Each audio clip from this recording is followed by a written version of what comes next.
കഥാപാത്രം ഒരു ഫീമെയിൽ ക്യാരക്ടറാണ് ചെയ്യുന്നത് ആര്യ, ഞാനൊരു മെയിൽ ക്യാരക്ടർ. അപ്പോൾ ആൾക്കാരെ പോലീസ് സ്റ്റേഷൻ നന്നായി ചെയ്യുന്നുണ്ട്. അതുകൊണ്ട് ഞാൻ വളരെയധികം അടുത്തിടപഴകുന്നതും അറിയുന്നതുമായിട്ടുള്ള ആൾക്കാരല്ലേ. ലൊക്കേഷനിൽ ചെന്നിട്ട് ഞാൻ സാറെന്ന് വിളിക്കണോ വാപ്പിച്ചിന്ന് വിളിക്കണോ, വാപ്പിച്ചിന്ന് വിളിച്ചു കഴിഞ്ഞാൽ ഒരു അധികാരം. അപ്പോൾ ചിലപ്പോൾ അന്ന് തന്നെ പിടിച്ച് പുറത്താക്കും. ആക്ടറിന് മാത്രം അസിസ്റ്റൻ്റായി നിന്ന് പഠിച്ച് സിനിമയിൽ വരാൻ പറ്റില്ല.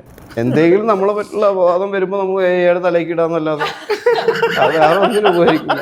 ഒരിടയ്ക്ക് എല്ലാവരും പിടിച്ച് കല്യാണം കഴിപ്പിക്കുക, അല്ലെങ്കിൽ കല്യാണം കഴിച്ചില്ലെങ്കിൽ എന്നാ അച്ഛനായിക്കോ. ഞാൻ പറയും കല്യാണം കഴിക്കാതെ അച്ഛനാവാൻ ഏതെങ്കിലും ഇപ്പോൾ കൂടി സമ്മതിക്കുമോ? ഇന്ത്യ വോട്ടിൽ നിന്ന് നമ്മോടൊപ്പം 2 കിഡിലൻ ആൾക്കാരുണ്ട്. ഒന്ന് നമ്മളെ ഷൈൻ ടോം ചാക്കോ, ഷൈനേട്ടൻ്റെ എൻ്റെ കൂടെ, ഒപ്പം തന്നെ ആര്യ മേനൻ, ആര്യയുണ്ട്. രണ്ടുപേരും എത്തിയിരിക്കുന്ന ശുക്രൻ സിനിമയുടെ ചില വിശേഷങ്ങളും പിന്നെ അവരുടെ ഇപ്പോഴത്തെ ഒരു ജേണി കാര്യങ്ങളൊക്കെ നമ്മളോട് പറയാമെന്ന് ഏറ്റിട്ടാണ് വന്നിരിക്കുന്നത്. ചേട്ടാ നമസ്കാരം. ആര്യ നമസ്കാരം. നമസ്കാരം. ചേട്ടൻ എപ്പോഴെങ്കിലും കാണുമ്പോൾ ഞാൻ ചോദിക്കണമെന്ന് വിചാരിച്ചിരുന്ന ഒരു കാര്യം ചോദിച്ചുകൊണ്ടെങ്കിൽ തുടങ്ങാൻ എനിക്ക് തോന്നുന്നു. അല്ല അതല്ല, ചോദ്യത്തിലേക്ക് വന്നില്ലല്ലോ, ചോദ്യത്തിലേക്ക് വരികയാണല്ലോ. അപ്പോൾ ചേട്ടൻ എല്ലാത്തിനും ഉരുളയ്ക്ക് ഉപ്പേരി പോലെ മറുപടി പറയുന്ന ഒരാളാണ്. അപ്പോൾ അത് എങ്ങനെയാണ്? അത് ഈ ഉരുള എന്ന് പറഞ്ഞാൽ ചോറിന്റെ ഉരുള, ഉപ്പേരി എന്ന് പറഞ്ഞാൽ ശർക്കര ഉപ്പേരിയാണോ മറ്റേ ചിപ്സ്? അത് രണ്ടും കൂടി മാച്ച് അല്ലല്ലോ ശരിക്കും അല്ലേ? അതെങ്ങനെയാണ്? ഇപ്പോൾ നമ്മളീ പറഞ്ഞ ഒഫൻഡഡ് ആവാം പലരും, പക്ഷെ ചേട്ടൻ ഭയങ്കര രസമായിട്ട് ചേട്ടൻ അതായത് മലയാളികളുടെ സ്നേഹം എല്ലാ കാലം. ഇപ്പം 23 വർഷമായി സിനിമയിൽ വന്നിട്ട് അല്ലേ? 23 കഴിഞ്ഞു. 23 കഴിയുന്നു 2002 ആ 23 നടപ്പ്. 2026 ആയില്ലേ? 24 നടപ്പ്.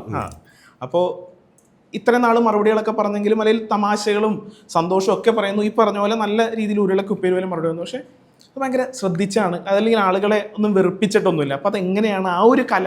അല്ലെങ്കിൽ വേറെയുള്ള മേഖലകളിലൂടെയും വേറെയുള്ള വഴികളിലൂടെയും ഞാൻ അത്യാവശ്യം വെറുപ്പിക്കുന്നുണ്ട്. ഇതിലൂടെയും കൂടി വെറുപ്പിക്കേണ്ട വെച്ചിട്ടാ.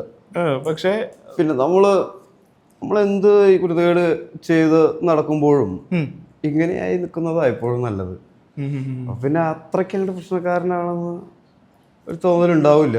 അതുകൊണ്ടാണ് മലയാളികളുടെ അല്ലേ ആ ഒരു ഇഷ്ട സ്പേസുകൾ എന്ന് പറഞ്ഞു കഴിഞ്ഞാൽ ഒരു നമ്മൾ പറഞ്ഞ കേൾക്കാത്തവൻ, ഗുരുത്തക്കെട്ടവൻ, അല്ലെങ്കിൽ തല്ലുള്ളി എന്നൊക്കെ പറയുമ്പോഴും അതിനെ അവർ ഇഷ്ടപ്പെടുന്നുണ്ട്.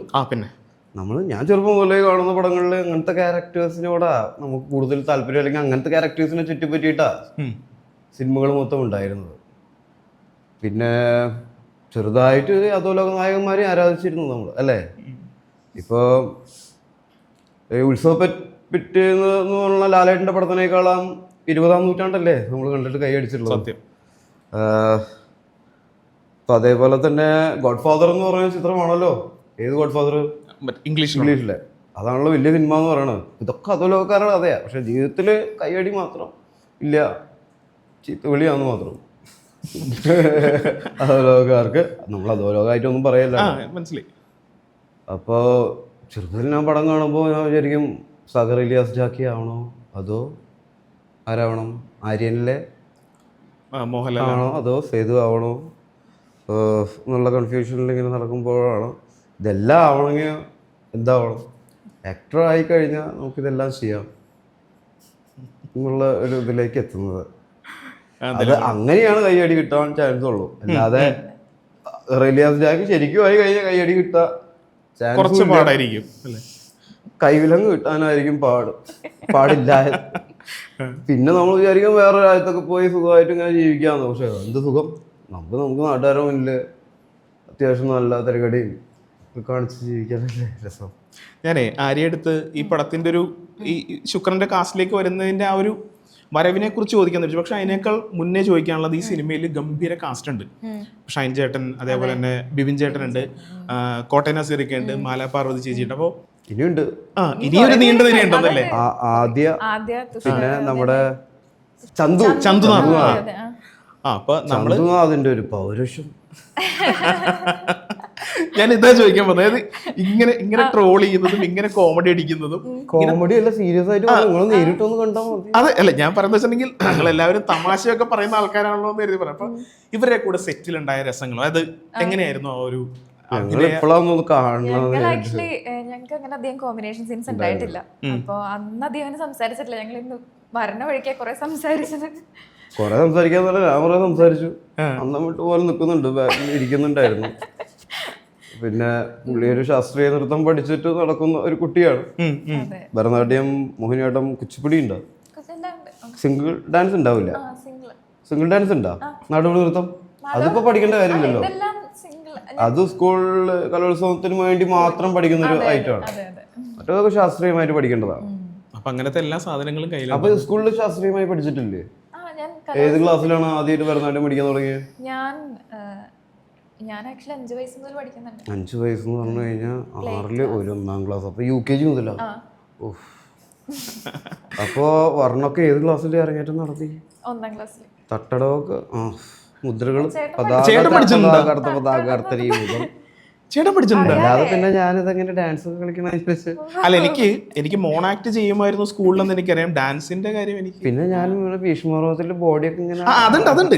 അത് ശാസ്ത്രീയമായിട്ട് പഠിച്ചവർക്കല്ലേ പറ്റൂ. ക്ലാസിക്കൽ ഡാൻസറാന്ന് അറിയില്ലായിരുന്നു. ക്ലാസിക്കൽ ഡാൻസർ പഠിച്ചത് എന്തിനാന്ന് വെച്ച് കഴിഞ്ഞാൽ സിനിമയിൽ കയറാൻ വേണ്ടിട്ടാ. അന്ന് കലോത്സവ വേദികളിലൂടെയാ സിനിമയിലെത്തുക. മോനിഷ, വിനീത്, അഞ്ജു വാര്യർ തുടങ്ങിയവരെല്ലാവരും സ്കൂൾ കലോത്സവ വേദികളിൽ നിന്ന് സിനിമയിലേക്ക് എന്നുള്ളതാണ് അന്നത്തെ നമ്മൾ. അപ്പൊ സാധാരണക്കാരൻ എന്താ വിചാരിക്കണത്? കലോത്സവത്തിൽ കലാതിലകം പെൺകുട്ടികളാവുക, കലാപ്രതിഭയാൽ നമ്മളെ സിനിമയിലേക്ക് എടുക്കുന്നു. ഞാൻ ഇതേവരെ കലാപ്രതിഭ ആയിട്ടില്ല. 10ാം ക്ലാസ് 12ാം ക്ലാസ് എത്തുന്നത് മത്സരിക്കുക എന്നല്ലാതെ. ആകെ +2 ലാസ്റ്റ് +2 പഠിക്കുമ്പോഴാണ് ആദ്യമായിട്ട് സംസ്ഥാനത്ത് എത്തുന്നത് മോണാക്ട്. അതുവരെ ഞാൻ സംസ്ഥാനത്തെത്തിയാലല്ലേ ഇവരൊക്കെ കാണുള്ളൂ. ഭാഗ്യത്തിന് അന്ന് നവ്യ നായർ എൻ്റെ കൂടെ മോണാക്ടിന് മത്സരിക്കാൻ വന്നു. നവ്യ നായർക്ക് ഫസ്റ്റും എനിക്ക് ലാസ്റ്റും 14ാം സ്ഥാനം. അല്ലേ? പക്ഷേ ഈ പറഞ്ഞ പോലെ എനിക്ക് തോന്നുന്നു ചേട്ടൻ സിനിമയിൽ കയറാൻ വേണ്ടിയിട്ട് അല്ലെങ്കിൽ സിനിമയിലേക്ക് വരാൻ വേണ്ടി 7ാം ക്ലാസ് മുതൽ എടുത്ത. 7ാം ക്ലാസ് അല്ല, ഞാൻ 4ാം ക്ലാസ് മുതൽ ഭരതനാട്യം പഠിക്കാൻ തുടങ്ങി. ഓക്കെ. ഈ 7ാം ക്ലാസ് മുതലൊന്നും ഭരതനാട്യം പഠിക്കല് അത്ര ഈസി അല്ല. ഇതെല്ലാം നമ്മൾ വളരെ ചെറുപ്പത്തിൽ, അതായത് നമ്മുടെ എല്ലുകൾ കൈകളും ഇതൊക്കെ ഉറക്കുന്നതിന് മുന്നേ പഠിച്ചു തുടങ്ങണം എന്ന് പറയാ. നൃത്തരൂപങ്ങളാണെങ്കിലും ഫുട്ബോൾ ആണെങ്കിലും എല്ലാം ഉറച്ച് സെറ്റായതിനു ശേഷം ഇനി തുടങ്ങാമെന്ന് വിചാരിച്ച് നടക്കുന്ന കാര്യങ്ങളല്ല. ഡിഫിക്കൽട്ടായിരിക്കും. ചെറുപ്പത്തിലാണെങ്കിൽ അരമണ്ഡലവും മുഴുമണ്ഡലവും കണ്ണും കഴുത്തും എല്ലാം കറക്റ്റായിട്ട് അങ്ങോട്ട് വരും. ഇപ്പോ അത് കഴിഞ്ഞ ഗ്യാപ്പ് ഉണ്ടായിരുന്നു. ഇപ്പോൾ ഞാൻ കോളേജ് കഴിഞ്ഞിട്ട് കുറച്ച് ഗ്യാപ്പ് എടുത്തു. കോളേജിൽ പഠിച്ചിട്ടില്ല. ഇല്ല. കോളേജിൽ നമുക്ക് എന്താ ഇതൊക്കെ കളിക്കുന്നവർക്ക് കുറച്ച് ചമ്മലും കളിയാക്കലൊക്കെ ഉള്ളത് കൊണ്ടാണ്. ഉത്തരാഖണ്ഡില് ഇതൊന്നും ഇല്ല ശാസ്ത്രീയം. ഇതൊക്കെ പുറത്തുനിന്നാണ് ഭരതനാട്യമൊക്കെ വന്നിട്ടുള്ളത്. എനിക്ക് മറ്റേ അതൊക്കെ ഉണ്ടായിരുന്നല്ലോ. അതൊക്കെ ആകുമ്പോ പിന്നെ അരമണ്ഡലത്തിലൊന്നും നിൽക്കും വേണ്ട. കഥക്കും പഠിച്ചിട്ടുണ്ട്. അതും പഠിച്ചിട്ടുണ്ടോ? അത് ഇങ്ങനെ കളിക്കുന്നതാണോ? ഈ സിനിമയിലെ കഥാപാത്രത്തെ കുറിച്ച് നമുക്ക് എന്തെങ്കിലും വെളിപ്പെടുത്താൻ പറ്റും? കഥാപാത്രം ഒരു ഫീമെയിൽ ക്യാരക്ടറാണ് ചെയ്യുന്നത്, ആര്യ. ഞാനൊരു മെയിൽ ക്യാരക്ടർ. ഇത്ര സിമ്പിൾ ആയിട്ടുള്ള ഉത്തരം സ്വപ്നങ്ങളിൽ മാത്രം തന്നെ. പിന്നെ ആര്യ ചെയ്യുന്നത് ആദിയുടെ അനിയത്തി. ആദ്യ എന്ന് പറയുന്നത് ചേച്ചി. പിന്നെ ഞാൻ ചെയ്യുന്നത് ഈ ആദിയയുടെ പിന്നാലെ നടക്കുന്ന ഒരു ചെക്കൻ. ബാക്കി സ്കൂൾ മുതലേ പിന്നാലെ നടക്കുന്ന ഒരു ചെക്കൻ. ബാക്കി വഴിയെ വലുതായിട്ടും അതന്നെ പണി, പിന്നാലെ നടക്കും. ബാക്കി വഴിയെ വെളിപ്പെടുത്താതല്ലേ. അതുകൊണ്ട് അനിയത്തിനായിട്ട് അധികം സീൻസ് ഇല്ല. ചേച്ചിയായിട്ടാണ് കൂടുതൽ. ചേച്ചിയായിട്ടാണ് അധികം സീൻസ്, അടി വാങ്ങലും ചീത്ത കേൾക്കലും ഒക്കെ. ഞാൻ പോലീസാണ് പടത്തില്. ഇങ്ങനെയുള്ള കാര്യങ്ങളാണ് നമുക്ക് അറിയേണ്ടത്. ജീവിതത്തിൽ നമ്മൾ പോലീസിന്റെ ഓപ്പോസിറ്റ് ആണെങ്കിലും ശരിക്കും നമ്മൾ ജീവിതത്തിൽ പോലീസിന് പണി ഉണ്ടാക്കുന്നവനാണെങ്കിലും സിനിമയിൽ അധികം പോലീസാണ്. അപ്പോൾ ആൾക്കാരായിരിക്കും പോലീസ് വേഷം നന്നായി ചേരുന്നുണ്ട്. അതുകൊണ്ട് ഞാൻ വളരെയധികം അടുത്തിടപഴകുന്നതും അറിയുന്നതുമായിട്ടുള്ള ആൾക്കാരല്ലേ. നല്ല ആൾക്കാരാണ്. നമുക്ക് പുറത്തെവിടെ വെച്ച് കണ്ടാലും ഹായ്, നമുക്ക് ഒരുമിച്ച് വർക്ക് ചെയ്തിട്ടുള്ള ആളുകൾ ഓഫീസേഴ്സിൽ പുറത്തുനിന്ന് കാണുമ്പോൾ ഹായ് ഹായ് ഹായ് എന്ന് കാണിക്കും. ഞാനിപ്പോഴേ തിരിച്ച് നമ്മൾ ചേട്ടൻ്റെ ഒരു കരിയറിൻ്റെ കാര്യത്തിലേക്ക് വന്നിട്ടുണ്ടെങ്കിൽ ഇപ്പോൾ തെലുഗു, കന്നഡ പോലെയുള്ള ഭാഷകളിൽ കന്നഡയിൽ ഇപ്പോൾ ആദ്യമായിട്ടൊരു പടം ചെയ്തു, മാർക്കുന്നുണ്ട്. അങ്ങനെയുള്ള കാര്യങ്ങളൊക്കെ ഞാൻ എങ്ങനെയാണ് ചേട്ടൻ ഇപ്പോൾ പറഞ്ഞ മലയാളം വളരെ അടിപൊളിയായിട്ട് ഇങ്ങനെ ഓരോ ഡയലോഗുകളും കാര്യങ്ങളൊക്കെ, അതായത് നമ്മൾ ഈ സംസാരിക്കുന്നതിൻ്റെ കൂട്ടത്തിൽ തന്നെ പറയുന്ന ഇപ്പം എന്താ പറയുക നല്ല രസകരമായിട്ടുള്ള വാക്കുകളും സംഭാഷണം പറഞ്ഞു പോലെ. അപ്പോൾ ചേട്ടൻ എങ്ങനെയായിരുന്നു ഈ തെലുഗു ഡയലോഗുകളൊക്കെ എങ്ങനെയായിരുന്നു അവിടെ? തെലുങ്ക് ഡയലോഗുകളെ പറയാൻ പറ്റുള്ളൂ, സംസാരിക്കാൻ പറ്റില്ല. ബാലയ്യായിട്ടായിരുന്നില്ലേ കോമ്പിനേഷൻ? ബാലയ്യ ഒരു പടത്തില്. ഒരു പടത്തില് പിന്നെ കിച്ചാസ് മറ്റേ കന്നഡയില് നാനിയായിട്ട് NTR ആയിട്ട്, ആ പിന്നെ നമ്മുടെ നിതിൻ എന്ന് പറഞ്ഞ അവിടുത്തെ വേറൊരു നടൻ, പിന്നെ ശ്രീവിഷ്ണുവിന്റെ പടമാണ് ഇപ്പോൾ ചെയ്തുകൊണ്ടിരിക്കുന്നത്. അവിടെ സംസാരമൊന്നും തെലുങ്കിലില്ല, ഡയലോഗ് തരും. അത് നമ്മൾ മലയാളത്തിൽ എഴുതി ആടു നീ സൂര്യഗാനിച്ചി ആടു നീ സൂര്യഗാനിച്ച് പെടലി ജേസിൻ്റെ ഇങ്ങനെ മലയാളത്തിൽ എഴുതിയിട്ട് നമ്മൾ അതിൻ്റെ അർത്ഥം കാണാതെ മനസ്സിലാക്കും. കാണാതെ പഠിക്കുന്ന പരിപാടി ഇല്ല, കാണാതെ പഠിച്ചിട്ട് ഒരു രക്ഷയില്ല. പ്രോംപ്റ്റ് ചെയ്യുന്ന വെച്ചിട്ടല്ലേ അത് നമ്മളിങ്ങനെ ആ ഫെമിലിയർ ആക്കും ആ വേർഡ്സിനോട്. പിന്നെ അവർ പ്രോംപ്റ്റ് ചെയ്യുമ്പോൾ ആട് നീക്ക് സൂര്യ ആട് സൂര്യ പെടലി ജേസൻ നീനു പിള്ളേരനാഥ് നീനു പിള്ളേരനാഥ്, അതൊക്കെ 1-2 പടം കഴിഞ്ഞിട്ട് രക്ഷയുള്ളൂ കേട്ടോ. അപ്പോൾ അവര് പറയുമ്പോൾ നമുക്ക് ചിലപ്പോൾ ടേക്കിൻ്റെ ഇടയിൽ വെപ്രാളത്തിൽ അവർ കേൾക്കില്ല ചിലത്. അപ്പോൾ ഒന്നുകൂടി ഓർക്കണ പറ അങ്ങനെയൊക്കെ രക്ഷപ്പെട്ട് പോണത്. ഫസ്റ്റ് ദിവസം തന്നെ ഇവര് പക്ഷെ എല്ലാ പടത്തിൻ്റെയും ഡയലോഗുള്ള സീനാണ് ആദ്യം എടുക്കുക. കാരണം അന്ന് ശരിയായില്ലെങ്കിൽ അപ്പം തന്നെ പറഞ്ഞു വിടാൻ വേണ്ടിയിട്ടാണ്. അത് ഞാനീനായിട്ടുള്ള പടത്തിലും കീർത്തി സുരേഷിനെ ആയിട്ടൊരു സീനുണ്ട് ക്ലൈമാക്സിൽ. അതിൽ ഞാൻ മാത്രം സംസാരിക്കണം. ഫസ്റ്റ് ദിവസം എടുത്ത സീൻ അതാണ്. അത് ഈ ബാലയ്യായിട്ടുള്ള എക്സ്പീരിയൻസ് എങ്ങനെയായിരുന്നു? അതായത് ബാലയ്യായിട്ടുള്ള എക്സ്പീരിയൻസിൽ ബാലയ്യ കുറച്ചും കൂടി ഫ്രണ്ട്ലി ആണ് നമ്മുടെ അടുത്ത്, സംസാരിക്കും ഒരുപാട്.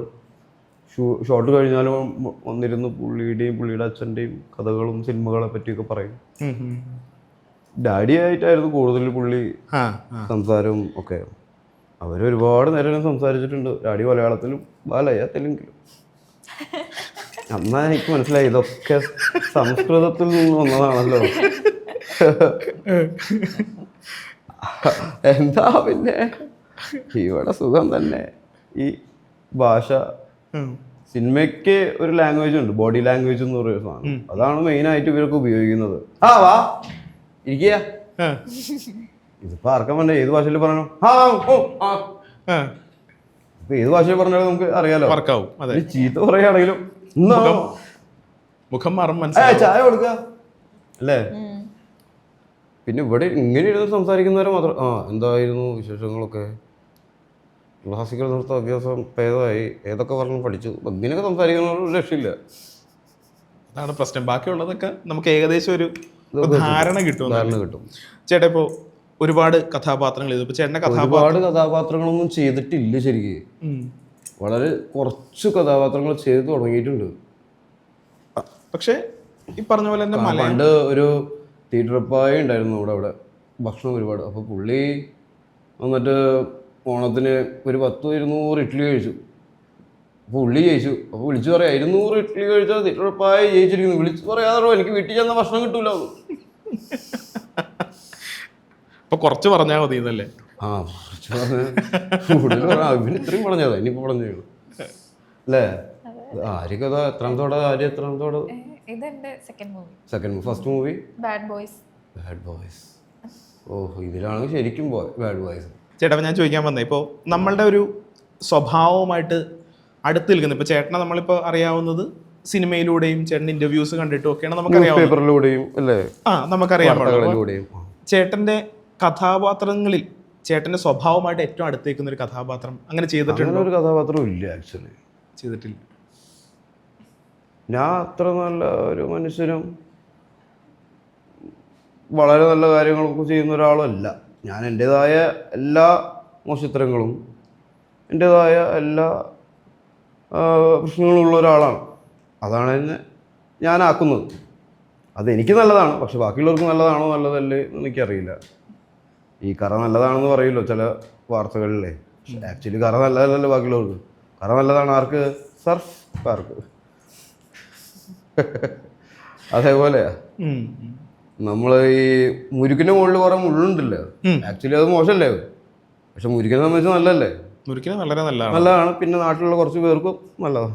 സിനിമയുടെ ഉള്ളിലും അല്ലെങ്കിൽ സിനിമയെക്കുറിച്ചുള്ള സംഭാഷണങ്ങളിലൊക്കെ പലപ്പോഴും തമാശകൾ പറയാറുണ്ടെങ്കിലും, അല്ലെങ്കിൽ ഇപ്പം എന്താ പറയുക, ഇപ്പം ഞാൻ നേരത്തെ പറഞ്ഞ പോലെ ചേട്ടൻ പറയുന്ന ഓരോ ഡയലോഗുകളും ട്രെൻഡിങ് ആവാറുണ്ടെങ്കിൽ പോലും ഒരു ഭയങ്കര ഒരു സിനി ഫയൽ ഉള്ളിലുണ്ട് എന്ന് എനിക്ക് പലപ്പോഴും സിനിമ ഇഷ്ടപ്പെടുന്ന, സിനിമയെ കാര്യമായിട്ട് ഫോളോ ചെയ്യുന്ന, സിനിമയെക്കുറിച്ച് നന്നായിട്ട് സംസാരിക്കുന്ന ഒരാളുടെ. കാരണം അങ്ങനെ എനിക്ക് തോന്നാൻ കാരണം വെച്ചിട്ടുണ്ടെങ്കിൽ കമൽ സാറിൻ്റെ കൂടെയുള്ള ആ ഒരു കാലഘട്ടത്തിൽ എന്തായാലും കമൽ സാർ ഒരാൾ വെറുതെ ഒന്നും അങ്ങനെ സാറിൻ്റെ ക്രൂവിൽ എടുക്കില്ലല്ലോ. അപ്പോൾ ഞാൻ മനസ്സിലാക്കുന്നതും പിന്നെ ചേട്ടൻ്റെ ഓരോ സിനിമയിലും ചേട്ടൻ കൊടുക്കുന്ന ഇംപ്രവൈസേഷൻസ്, റോളിൽ കൊടുക്കുന്ന ഇംപ്രവൈസേഷൻസ് ഒക്കെ വെച്ച് നോക്കിയിട്ടുണ്ടെങ്കിൽ വളരെ കാര്യമായിട്ട് ശ്രദ്ധിക്കുന്ന ഒരാളും അതേപോലെ തന്നെ ഈ പറഞ്ഞ നമ്മൾ സിനിമയെ വളരെ ആരാധിക്കുന്ന ഒരാളുമാണ് ചേട്ടൻ്റെ ഉള്ളിലുള്ളത്.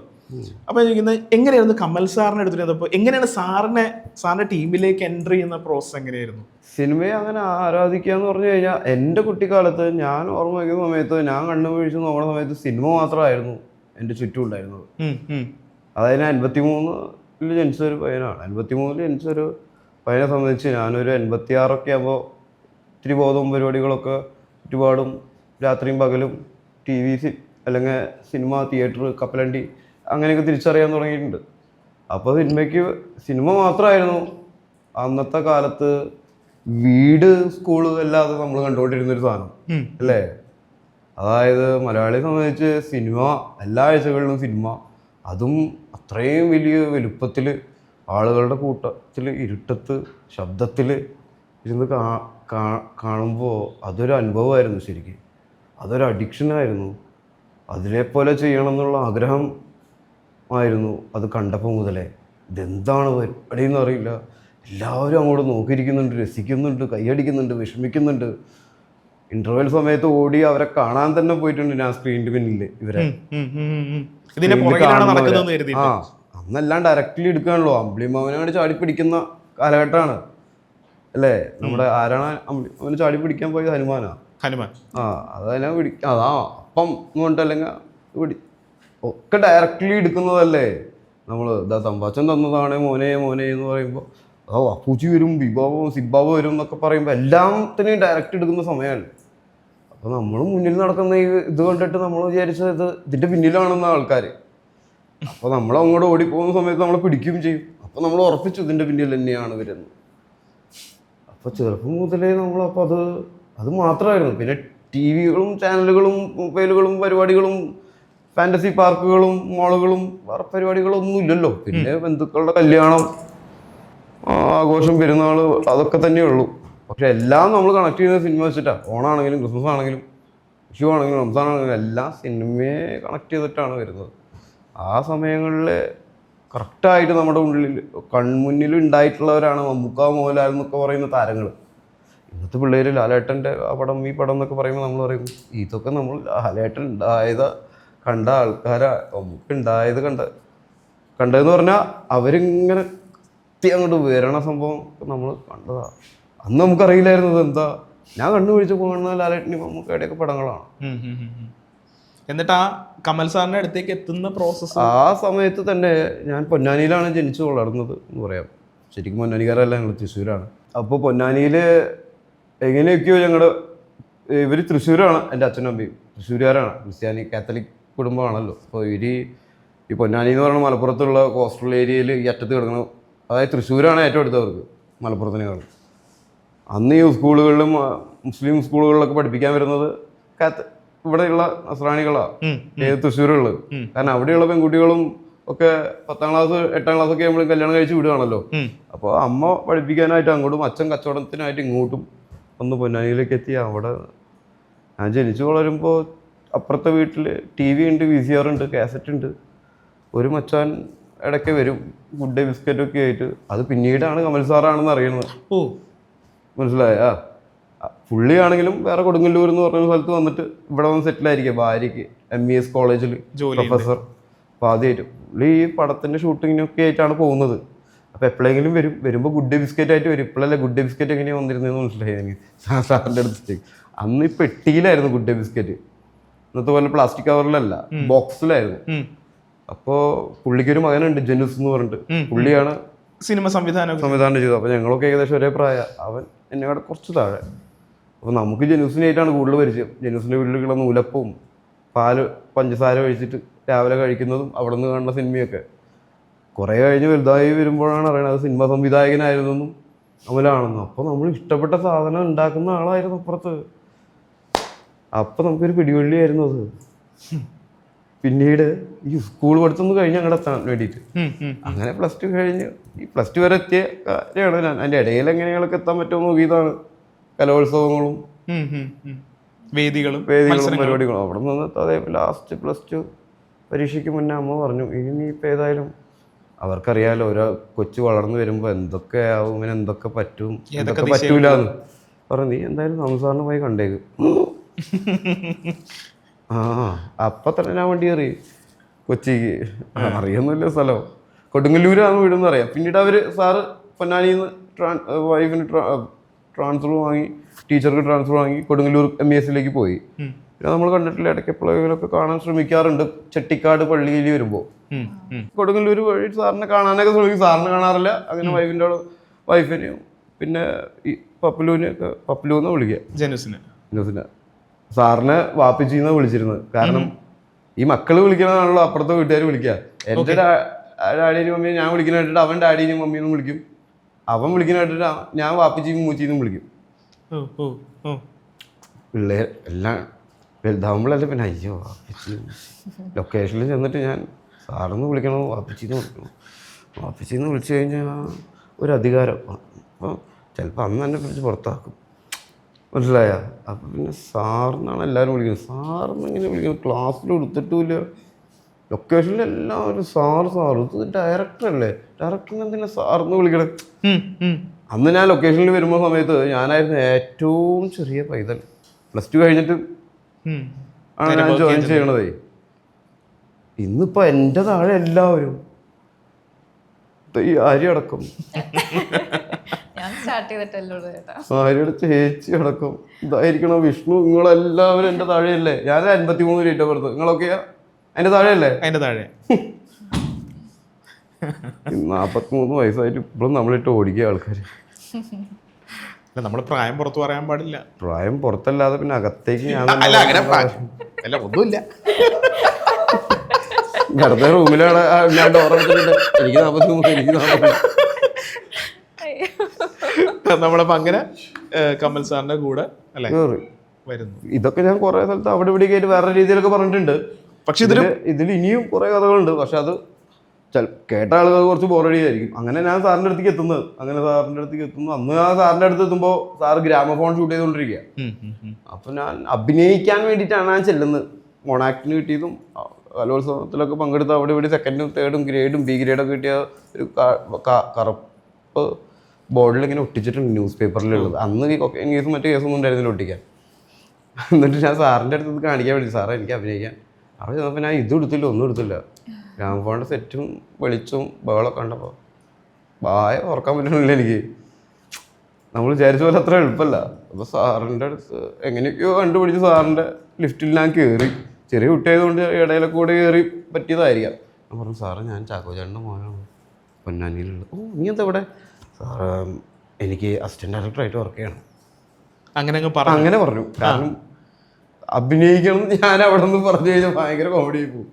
കാരണം അത്രയും മനസ്സിലായില്ലേ, എന്നെ കണ്ടിട്ട് എനിക്ക് തന്നെ കാണാൻ പറ്റുന്നില്ല ലൊക്കേഷനിൽ തന്നെ ശരീരം, മനസ്സിലായ? അത്രയും അശുകുശു പോലത്തെ ഒരു ചുക്ക് ശാനം, നിഴലിന്ന് പോലും പറയാൻ പറ്റില്ല അന്ന്. ഇന്നും അങ്ങനെ തന്നെ. അപ്പോൾ ഞാൻ പറഞ്ഞു, പിന്നെ ഞാൻ അസിസ്റ്റൻ്റ് ഡയറക്ടർ എന്ന് കേട്ടിട്ടുണ്ട് ദിലീപേൻ്റെ ഇൻ്റർവ്യൂസ് എന്നൊക്കെ. അസിസ്റ്റൻ്റ് ഡയറക്ടറിലൂടെ നടനായി, അതും കമൽ സാറിൻ്റെ. ഞാൻ പറഞ്ഞു, എനിക്ക് അസിസ്റ്റൻ്റ് ഡയറക്ടറാണോ സാറ്? നീ ചെന്നൂസിന് പരീക്ഷ +2 പോയി പരീക്ഷ എഴുതിട്ട് പോകാമെന്ന് പറഞ്ഞു. ഞാൻ അപ്പോൾ തന്നെ ഓക്കെ എന്നോട്ട് പോയി. പരീക്ഷ കഴിഞ്ഞ അവിടെ ഞാൻ അന്ന് ഈ ഞായറാഴ്ച സപ്ലിമെൻ്ററിയിൽ കമൽ ചിത്രം തുറക്കുന്നു, നമ്മൾ തൃശ്ശൂർ എഞ്ചിനീയറിംഗ് കോളേജ്. അങ്ങനെയാണ് അറിഞ്ഞു. ഞാൻ എഞ്ചിനീയറിംഗ് കോളേജ് വിട്ടു. സാർ ഞാൻ ജോയിൻ ചെയ്തു. എപ്പോൾ? സാറല്ലേ പറഞ്ഞു പോയിട്ട് വരാൻ പരീക്ഷ എഴുതിയിട്ട്. അങ്ങനെ ജോയിൻ ചെയ്തതാണ്. പിന്നെ ചോദിക്കാനും പിടിക്കാനും പറ്റില്ല, ഒറ്റ ലൊക്കേഷനിലേക്ക് തുടങ്ങുമെന്ന് പറഞ്ഞാൽ വേണ്ടി ചെല്ലും. പിന്നെ ഈ ഒഴിവാക്കാൻ പറ്റില്ല എന്ന് പറഞ്ഞാൽ ചിലവരെ നമുക്ക് നിന്നെ ഞാൻ പിരിച്ചു വിട്ടിരിക്കുന്നു എന്ന് പറഞ്ഞാലും മനസ്സിലാവാത്ത ആൾക്കാരില്ലേ, അതുപോലെ എങ്ങനെ എടുത്തു എന്ന് വിചാരിച്ചു. ഞാൻ വിചാരിച്ചു എന്നെ എടുത്തത്.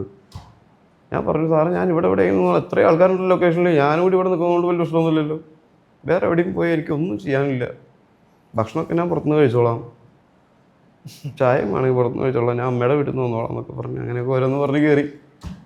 പിന്നെ അങ്ങനെ കയറി നമ്മൾ തീരെ പോകില്ലെന്ന് മനസ്സിലായി സാറിന് മനസ്സിലായിട്ടുണ്ടാവാം. ആദ്യം പടങ്ങൾ മുതലേ ഞാൻ പിന്നെ അഭിനയിക്കണം എന്ന് ചോദിച്ചിട്ടില്ല സാറിൻ്റെ അടുത്ത്. കാരണം പിന്നെ അസിസ്റ്റന്റ് ഡയറക്ടർ ആയി കഴിഞ്ഞാൽ നമുക്ക് പൂർണ്ണ അവകാശത്തോടും അധികാരത്തോടും കൂടി ലൊക്കേഷനിൽ നിൽക്കേ. ഇപ്പം അഭിനയിക്കാനാണെന്ന് പറഞ്ഞ് ചെന്ന് കഴിഞ്ഞാൽ നമ്മുടെ റോൾ കഴിഞ്ഞാൽ പോകണം. ഇപ്പോഴത്തെ അവസ്ഥ മനസ്സിലായി. പിന്നെ പിറ്റേ ദിവസം റോളില്ലാതെ ചെന്ന് കഴിഞ്ഞാൽ ചോദിക്കും എന്താ ഇന്ന് സീനൊന്നും ഇല്ലല്ലോ, എന്തിനാ വന്ന്. നമ്മൾ ഇതൊരു ടെക്നിക്കാണെന്ന് എനിക്ക് മനസ്സിലായി ആദ്യ ദിവസം ഷൂട്ടിങ് തുടങ്ങിയപ്പോഴേ. നമ്മൾ വിചാരിച്ച പോലെ ഇത് സ്റ്റേജിൽ നിന്ന് പെർഫോം ചെയ്യുന്ന പോലത്തെ പരിപാടിയല്ല, അല്ലെങ്കിൽ സിനിമാ തിയേറ്ററിൽ കാണുന്ന പോലെ ഒറ്റ ഒഴുക്കിന് ചെയ്യുന്ന പരിപാടിയല്ല എന്നെനിക്ക് മനസ്സിലായി തുടങ്ങി. മനസ്സിലായ ഇതൊരു ടെക്നിക്കാണ്. ഈ ടെക്നിക്കിലൂടെ നമ്മൾ മികച്ച നടന്മാരാണെന്ന ആളുകളെ ധരിപ്പിക്കണം. അതാണ് ഇവിടുത്തെ പരിപാടി. അതായത് ഒരു കരഞ്ഞ് പെർഫോം ചെയ്യുന്ന ആളുകളെ കരയിപ്പിക്കുന്ന സീനിൽ നമ്മൾ വെറുതെ ഒന്നും ഈ ഷോട്ടിൽ കരഞ്ഞിട്ട് കാര്യമില്ല. ഷോട്ട് വൈസ്, ആംഗിൾ വൈസ്, അത് അതിനൊരു ഏറ്റവും കുറച്ചിലൊക്കെ ഉണ്ടാവണം. ഷോട്ട് എടുത്ത് വരുന്നതിനനുസരിച്ച് അത് കറക്റ്റ് രീതിയിൽ കണ്ടിന്യൂറ്റിയിൽ അത് കൊടുത്തു കഴിഞ്ഞാലാണ് ചിലപ്പോൾ ആദ്യത്തെ ദിവസം എടുക്കുന്നതിൻ്റെ ലാസ്റ്റ് ഷോട്ടൊക്കെ ലാസ്റ്റ് ദിവസമൊക്കെ ആയിരിക്കും എടുക്കണത്. അപ്പോൾ ആ സമയത്തും ചിലപ്പോൾ അന്ന് എടുത്തതിൻ്റെ അതേ ഡിഗ്രി അല്ലെങ്കിൽ ഇതിൽ കൊടുക്കണം നമ്മൾ. അപ്പോൾ അത് ഡബ്ബിങ്ങിന് വരുമ്പോൾ നമ്മൾ അതിനനുസരിച്ച് ശബ്ദം കൊടുക്കണം. അങ്ങനെയൊക്കെ കൊടുത്ത് വരുമ്പോഴാണ് നമ്മൾ മികച്ച നടന്മാരാവുള്ളൂ, അല്ലെങ്കിൽ മികച്ച പെർഫോമൻസ് ആവുള്ളൂ. മനസ്സിലായി. അതെനിക്ക് വളരെയധികം ഹെൽപ്പ് ചെയ്തിട്ടുണ്ട് അസിസ്റ്റന്റ് ഡയറക്ടർ ആയിരുന്ന സമയത്ത്. ഞാനിത് ആക്ച്വലി ചോദിക്കണമെന്നിരുന്നു. അതായത് എല്ലാത്തിനുള്ള ഉത്തരം ഞാൻ പറഞ്ഞു കഴിഞ്ഞല്ലോ. അല്ല, അതുകൊണ്ടല്ല ഞാൻ കോട്ടയത്ത് അല്ല ഞാൻ ചോദിക്കണമെന്ന് വിചാരിച്ച കാര്യം എന്ന് വെച്ചിട്ടുണ്ടെങ്കിൽ, ഇത്രയും വർഷം കൊണ്ട് ഇപ്പൊ സിനിമയുടെ പുറകിലുള്ള കാര്യങ്ങളും, അതായത് സിനിമയിൽ ഇപ്പൊ എങ്ങനെ അഭിനയിക്കണം, പുറകിലല്ല മുന്നിലുള്ള, അതായത് എങ്ങനെ നടക്കുന്നത് എങ്ങനെ അഭിനയിക്കണം എന്നുള്ളത് മാത്രമല്ല, സിനിമയിൽ ഫോളോ ചെയ്യേണ്ട ബേസിക് ഹൈജീൻ എന്ന് പറയുന്ന കുറെ കാര്യങ്ങളുണ്ടാവില്ല നമ്മൾ സിനിമയ്ക്ക് വേണ്ടി ഫോളോ ചെയ്യുന്നത്. അപ്പൊ അതൊക്കെ കൃത്യമായിട്ട് ഈ പറഞ്ഞ പോലെ ഒരു സ്കൂളിൽ നിന്ന് പഠിച്ച പോലെ പഠിച്ചിട്ടുണ്ടാവും. അല്ലാതെ ആക്ടർ ആവാൻ എവിടെയും നിന്ന് പഠിക്കാൻ പറ്റില്ല. വേറെ ഡയറക്ഷൻ ചെയ്യാൻ ഡയറക്ടർ അസിസ്റ്റന്റ് ആവാം, ക്യാമറമാൻ്റെ അസിസ്റ്റന്റ് ആവാം, എഴുത്തുകാരൻ്റെ അസിസ്റ്റന്റ് ആവാം, എഡിറ്റർ അസിസ്റ്റന്റ് ആവാം, എല്ലാത്തിനും അസിസ്റ്റന്റ് ആവാം. പക്ഷെ ആക്ടറിന് മാത്രം അസിസ്റ്റന്റ് ആയി നിന്ന് പഠിക്കാൻ പറ്റില്ല. എന്നാൽ ഈ ആക്ടറിനെ വെച്ചിട്ടാണ് മെയിൻ സിനിമയൊക്കെ നടക്കുന്നത്. പക്ഷെ ആക്ടറിന് ഒരു സ്ഥാനവും ഇല്ല ഇൻഡസ്ട്രിയിൽ കയറി വരാൻ. ഞാൻ പറഞ്ഞത്, എനിക്ക് മമ്മൂക്കയുടെ അസിസ്റ്റന്റ് ആയിട്ട് മമ്മൂക്ക എന്നെ എടുത്ത് അഭിനയം പഠിക്കാൻ പറ്റില്ലല്ലോ. മോഹൻലാലിൻ്റെ അസിസ്റ്റന്റ് ആയി നിന്ന് ഞാൻ അഭിനയം പഠിക്കാൻ നടക്കില്ലല്ലോ. അതെ, ആക്ടറിന് മാത്രം അസിസ്റ്റൻ്റായി നിന്ന് പഠിച്ച് സിനിമയിൽ വരാൻ പറ്റില്ല. അത് ഈ ഒരു ഒറ്റ ബുദ്ധിക്ക് ഒരുപാട് സ്വപ്നങ്ങളും ഒരുപാട് വിഡിത്തരങ്ങളും ബോധമില്ലായ്മയും കൊണ്ട് ഉണ്ടാവണതാണ്. മനസ്സിലായ? അത് ഒരിക്കലും നമുക്ക് ചെറുപ്പം മുതലേ പറയാനും പറ്റില്ല. എന്താവണമെന്ന് ആഗ്രഹം, എനിക്ക് ആക്ടർ ആവണമെന്ന് ആരെങ്കിലും പറയുമോ? അതങ്ങനെ നമ്മുടെ ഉള്ളിൽ ആരോടും പറയാതെ അങ്ങനെ എടുത്ത് വെച്ച് ആരെങ്കിലും പറഞ്ഞാൽ കളിയാക്കുകയല്ല, പിന്നെ സിനിമ കാണാനേ വിടില്ല ആ സമയത്തൊന്നും. മനസ്സിലായി? ഒന്ന് ആലോചിച്ച് നോക്കിയേ. മനസ്സിലായി. അത് പുറത്ത് പറയാൻ പറ്റാത്തൊരു ആഗ്രഹം, എന്നാൽ അത് നമുക്ക് അത് തന്നെ ചെയ്യാനും പറ്റുള്ളൂ. എന്താ ചെയ്യുമ്പോൾ ജീവനുമുണ്ട്, ഓക്സിജൻ ശ്വസിക്കുന്നുണ്ട്, വിടുന്നുമുണ്ട് അല്ലേ? കെമിക്കലാണെന്ന് പറഞ്ഞിട്ടും കാര്യമില്ല. ഇത് ഓക്സിജൻ അതിലേക്ക് എത്തിപ്പിടിക്കും അല്ലേ? എത്തിപ്പിടിക്കും വേണം, അല്ലാതെ വേറെ ഒന്നും ചെയ്യാനും പറ്റില്ല. ചെയ്താലും ഓക്കെ ആവില്ല. അല്ലെങ്കിൽ പിന്നെ ഇത് നാച്ചുറലായിട്ട് പോവും വേണം. ഈ ജീവൻ ഇവിടുന്ന് നാച്ചുറലായിട്ട് വന്നാണല്ലോ. അതുവരെ പിന്നെ ആര്യരോട് അടുത്ത് ചോദ്യം ചോദിച്ചില്ലെങ്കിൽ ഞാൻ ഇവിടെ വെള്ളം ചത്തു. ആര്യ, ഇപ്പൊ നമ്മളെ ആര്യയുടെ രണ്ടാമത്തെ സിനിമയാണ്, നല്ല ക്ലാസിക് രണ്ടാമത്തെ സിനിമയാണ്. അപ്പൊ എത്രത്തോളം ഇപ്പൊ നൃത്തം പഠിച്ചിട്ടുണ്ട്, അതേപോലെ തന്നെ ഇപ്പൊ മോഡലിംഗ് ചെയ്യുന്നുണ്ട്? മോഡലിംഗ് ചെയ്യുന്നുണ്ടല്ലേ? ആര് ഭയങ്കര ട്രാവലൊക്കെ ചെയ്യുന്ന ആളോ? അല്ലേ? ട്രാവൽ ചെയ്യുന്നത് ഒറ്റയ്ക്കല്ലാതെ പ്രൊമോഷൻസ് ആയിരിക്കുള്ളൂ ചിലപ്പോ. ഇത്രയും ആഴ്ചക്കൊക്കെയാ അങ്ങനത്തെ പ്രൊമോഷൻ ഒന്നും നമ്മളെ വിളിക്കുന്നില്ലല്ലോ. ആര്യ, നമ്മളെ ഇപ്പൊ രണ്ടാമത്തെ സിനിമയാണത്. ആര്യ ഇപ്പൊ ഡാൻസ് പഠിച്ചിട്ടുണ്ട്, അല്ലെങ്കിൽ മറ്റുള്ള ഇപ്പൊ മോഡലിംഗ് പോലുള്ള കാര്യങ്ങൾ ചെയ്യുന്നുണ്ട്. പക്ഷെ എത്രത്തോളം ബുദ്ധിമുട്ട് ഉള്ളൊരു വഴിയായിരുന്നു സിനിമയിലേക്ക് ഓഡിഷൻ കൊടുക്കുക? ഫ്ലാറ്റിലേക്കുള്ള വഴിയാണെങ്കിൽ ഞാൻ ആദ്യം തെറ്റി ബാക്കിലെത്തിയത്. ഫ്രണ്ടിന്റെ വഴിയായിരുന്നു എളുപ്പം. അപ്പൊ എങ്ങനെയായിരുന്നു ജേർണി? അതായത് ഓഡിഷൻസ് കൊടുക്കുന്നത് ആക്ടിംഗിലേക്ക് ആക്ച്വലി ബാഡ് ബോയ്സിലേക്കുള്ള എന്റെ എന്തോ റീല് കണ്ടിട്ട് അങ്ങനെ ഡയറക്ടർ മെസ്സേജ് അയക്കുക ചെയ്തത്. ഒമർലുലു സാർ മെസ്സേജ് അയക്കുക ചെയ്തത്. അങ്ങനെയാണ് ഇതിലേക്ക് എൻട്രി ചെയ്തത്. ഒമർലുലു ആ ബാഡ് ബോയ്സ്. അപ്പോൾ അങ്ങനെ സാർ മെസ്സേജ് അയച്ചപ്പോഴാണ് അങ്ങനെയാണ് ഞാൻ കയറിയത്. ഞാൻ ശുക്രൻ ചെയ്തത് റീല് കണ്ടിട്ട് അല്ല അല്ല ബാഡ് ബോയ്സ് കണ്ടിട്ട്. ബാഡ് ബോയ്സിൽ ചീഫായിരുന്നു ഉപേനിക്ക, ശുക്രന്റെ ഡയറക്ടർ. അപ്പൊ അങ്ങനെ ഇതിലായിരുന്നു ചീഫ്? ഇതില് നമ്മുടെ ബോബിച്ചൻ. ബോബിച്ചൻ പടം ചെയ്താ? അല്ല, ബോബിച്ചൻ പടം ചെയ്യാൻ തുടങ്ങിയ അല്ല, അതിനകത്ത് ചാൻസ് കിട്ടുമല്ലോ എന്നാണ് ഉദ്ദേശിച്ചത്. അല്ല, അടുത്ത പടം ആര്യയുടെ അതാണ്. അങ്ങനെയാണ് ഇതിലേക്ക് വന്നത്. ഇപ്പോഴാണ് കൂടുതൽ ഓഡീഷൻസ് അറ്റൻഡ് ചെയ്യുന്നതും കൊടുക്കുന്നതും കാസ്റ്റിംഗ് കോൾസിനൊക്കെ അപ്ലൈ ചെയ്യുന്നതും ഒക്കെ. ഇപ്പോഴും മുന്നേ ഞാൻ അങ്ങനെ ചെയ്തിട്ടില്ല. ഞാൻ ഏത് കോളേജിൽ ഞാൻ അഗ്രികൾച്ചറാണ് പഠിച്ചത്. അഗ്രികൾച്ചറാ? മണ്ണുത്തിയിലുണ്ടോ അഗ്രികൾച്ചർ? അവിടെ പഠിച്ചിട്ടുണ്ടോ? മണ്ണുത്തിലല്ല, ഞാൻ ഉത്തരാഖണ്ഡാണ് പഠിച്ചത്. ഉത്തരാഖണ്ഡിൽ പോയിട്ട് കേരളത്തിൽ അഗ്രികൾച്ചർ ചെയ്യേണ്ട കൊച്ച് ഉത്തരാഖണ്ഡിലെ മണ്ണിൽ അഗ്രികൾച്ചർ പഠിച്ചിട്ട് എന്താ കാര്യം? അവിടെ എന്തൊക്കെയാ കൾട്ടിവേഷൻസ് എന്നറിയോ? അവിടത്തെ എല്ലാം ഉണ്ടെന്ന് പറഞ്ഞു 2-3 ചെടികളുടെ പേര് പറഞ്ഞു. മരിച്ചവനൊക്കെ പറഞ്ഞു. ഞാൻ കണ്ടിട്ടുണ്ട് ഉത്തരാഖണ്ഡില് ഉണ്ടായിരിക്കുന്നത് അല്ലേ? ആ, അത്രേ ഉള്ളൂ. അവിടുത്തെ കൾട്ടിവേഷൻ മെയിനിൽ ഒരു സാധനമാണ് മരിജുവാന. കുറച്ചും കൂടി മേലെ ഹിമാചലിലേക്ക് പോയി, അത് മാത്രമേ ഉള്ളൂ. പല ഇവിടെ അത് ഭയങ്കര മോശം അല്ലേ ചേട്ടാ? ഇപ്പൊ നമ്മളിപ്പോ ഒരു അസിസ്റ്റന്റ് അല്ല, എന്റെ അടുത്ത് ചോദിക്കണ്ട. അല്ല, അതല്ല, അല്ല, അതിനകത്ത് വേറെ കണക്റ്റിലേക്ക് വരാന്ന് വെച്ചാൽ അസിസ്റ്റന്റ് അസോസിയേറ്റ് ഡയറക്ടർ എന്ന് ഇപ്പൊ പറഞ്ഞതുകൊണ്ട് ഇങ്ങനെ പെട്ടെന്ന് ഓർത്തുകൊണ്ട് ചോദിക്കുകയാണ്. ചേട്ടനും ഒരു പടത്തിൽ ചീഫ് അസോസിയേറ്റ് ഡയറക്ടറായിട്ട്. ഞാൻ അസിസ്റ്റന്റ് ഡയറക്ടറായിട്ട് കമൽസാറിന്റെ കൂടെ വർക്ക് ചെയ്തു. പിന്നെ ആഷിഖ് അന്നുണ്ടായിരുന്നു. പിന്നെ ആഷിഖ് ഡയറക്ട് ചെയ്യാൻ തുടങ്ങിയപ്പോൾ ഞാൻ ആഷിഖിന്റെ കൂടെ ചീഫ് അസോസിയേറ്റ് ഡയറക്ടറായി. പിന്നെ സമീർ ചാപ്പകുരിശി ചെയ്തപ്പോൾ അതിന്റെ അസോസിയേറ്റായി. പിന്നെ രാജേഷ് പിള്ള ട്രാഫിക് ചെയ്തപ്പോൾ അതിന്റെ അസോസിയേറ്റായി. ലൈക്ക് അങ്ങനെ ആഷിഖിന്റെ കൂടെ ഡാഡി കോൾ സോൾട്ട് മെമ്പർ അതൊക്കെയാണ് ചെയ്ത പടം. ചാപ്പാക്കുരിശാണ് ചീഫ് അസോസിയേറ്റ് എന്നുള്ള അല്ലെ പേരിൽ വരുന്നത്. അപ്പൊ എന്റെ സംശയം ഇത്രേ ഉള്ളൂ, ചേട്ടൻ സംവിധാനം ചെയ്ത് ഇത് ചോദിക്കരുത് ഒരിക്കലും എൻ്റെ അടുത്ത്. കാരണം ഞാൻ ആക്ടർ ആവാൻ വേണ്ടിയിട്ടാണ് ഇതൊക്കെ ചെയ്യുന്നത്. മനസ്സിലായി. പക്ഷെ എന്നാലും ചീഫ് അസോസിയേറ്റ് വരെ ആയ ഒരാള്, അതുകൊണ്ട് ഇത് പണി അറിയാവുന്നതുകൊണ്ട് ഒരിക്കലും നമ്മളൊരു പണി ചെയ്യാൻ പോരുത്. അതിനോട് ഇഷ്ടമില്ലാത്തോടത്തോളം കാലം, ഇഷ്ടമുണ്ടെങ്കിൽ മാത്രമേ നമ്മളത് ചെയ്യാൻ പാടുള്ളൂ. അത് മുട്ട വരിക്കാനാണെങ്കിലും കാപ്പി വയ്ക്കാനാണെങ്കിലും കുളിക്കാനാണെങ്കിലും പല്ല് തേക്കാനാണെങ്കിലും നമ്മളത് അറിയാവുന്നതുകൊണ്ട്, അല്ലെങ്കിൽ എനിക്കത് അറിയാവുന്നതുകൊണ്ട് ചെയ്തിട്ട് ഒരു കാര്യമില്ല. നിനക്കത് ചെറുപ്പം മുതലേ നിനക്കത് എന്താണ് നിന്റെ ഇഷ്ടം ഉണ്ടായി വന്നിട്ടുള്ളത്, ആ ഇഷ്ടത്തിനനുസരിച്ച് മാത്രമേ പെരുമാറാൻ പാടുള്ളൂ. അപ്പോൾ അതൊരു ബുദ്ധിമുട്ടല്ല. അതിന് ആൾക്കാർ എന്തൊക്കെ പറഞ്ഞാലും വേറെ എന്തൊക്കെ നമ്മൾ വിളിച്ചാലും നമുക്ക് അതൊരു പ്രശ്നമേ അല്ല. നമുക്കിപ്പുറത്ത് ഇത് ചെയ്യാൻ പറ്റുന്നുണ്ടല്ലോ എന്നുള്ളതാണ് നമ്മുടെ ഏറ്റവും വലിയ ഭാഗ്യം. അല്ലെങ്കിൽ നമ്മുടെ അല്ലാതെ എന്നെ പ്രധാനമന്ത്രി ആക്കാന്നുകൊണ്ട് വിളിച്ചോണ്ടാലും ഞാൻ പറയും നോ നോ, ജാവോ ജാവോ, എനിക്ക് അഭിനയിച്ചാൽ മതി. ഡയറക്ടർ ആക്കാൻ, വലിയ കൊമ്പത്ത് ഡയറക്ടർ ആക്കാൻ നോ നോ. ഇത്രയും ഹെക്റ്റിക്ക് പിടിച്ച പരിപാടി എന്താണെന്ന് അറിയാം. നമുക്ക് ഇഷ്ടമില്ലാത്തൊരു കാര്യം ചെയ്യാൻ പുറപ്പെട്ട അത് ലോകത്തെ ഏറ്റവും ഹെക്റ്റിക് ആയിട്ടുള്ള ജോബ്. നമുക്ക് ഇഷ്ടമുള്ള കാര്യമാണെങ്കിൽ അതൊരു ജോബേ അല്ല.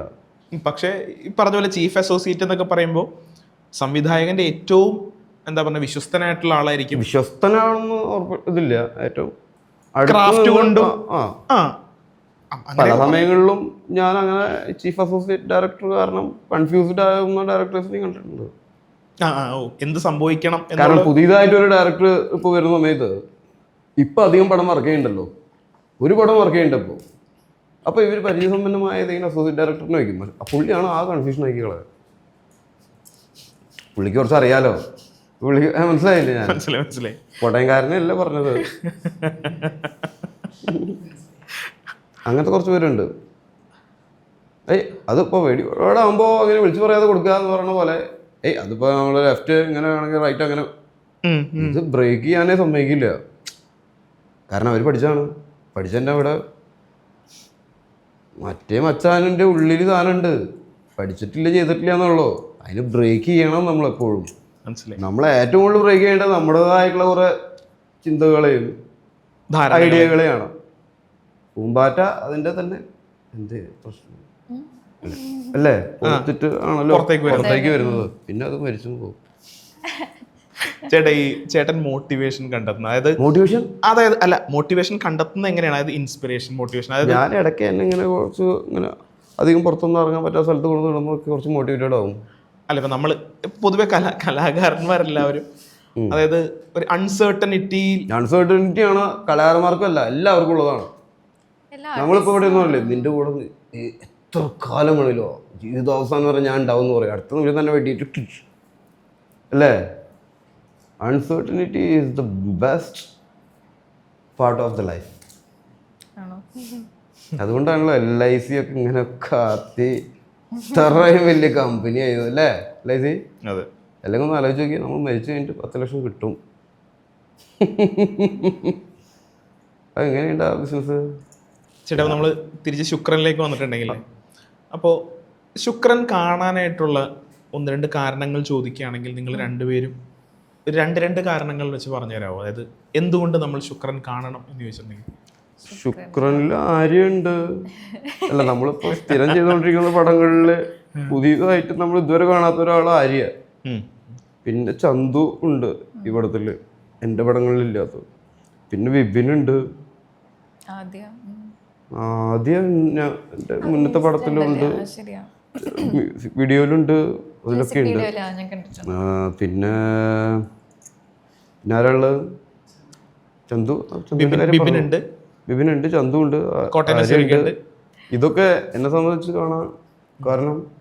പിന്നെ നമുക്കിപ്പോൾ ട്രെയിലറും പോസ്റ്ററും രംഗങ്ങളും കാണുമ്പോൾ തന്നെ മനസ്സിലാവും എന്തൊക്കെ പരിപാടികളാ. എല്ലാം ഉണ്ട് ശുക്രനിൽ. തന്നെ കോമഡി ഉണ്ട്, റൊമാൻസ് ഉണ്ട്, ഡയറക്ടർ ഉണ്ട്, ക്യാമറ ഉണ്ട്, ലൈറ്റ്സ് ഉണ്ട്, ഇവരുടെ നല്ല പാട്ടുണ്ട്, കല്യാണമുണ്ട്, പരിപാടിയുണ്ട്. ഞാൻ വന്ന സമയത്ത് ഒരാളും ഇല്ല. ഞാനുണ്ട്, ഒരു ജീപ്പും ഉണ്ട്, 2 കോൺസ്റ്റബിളും ഉണ്ട്. വന്നു കഴിഞ്ഞാൽ എല്ലാവരും മോന്ത കുറിപ്പിച്ചിട്ടുള്ള പാവം കേസ് അന്വേഷണമാണേ പരിപാടി. എന്നാലും അതൊരു രസമാണ്. ബാക്കിയുള്ള സമയത്തൊക്കെ എന്നെ അന്വേഷിക്കാനും സിനിമയിൽ മാത്രമല്ല നമുക്ക് അന്വേഷിക്കാൻ പറ്റുള്ളൂ.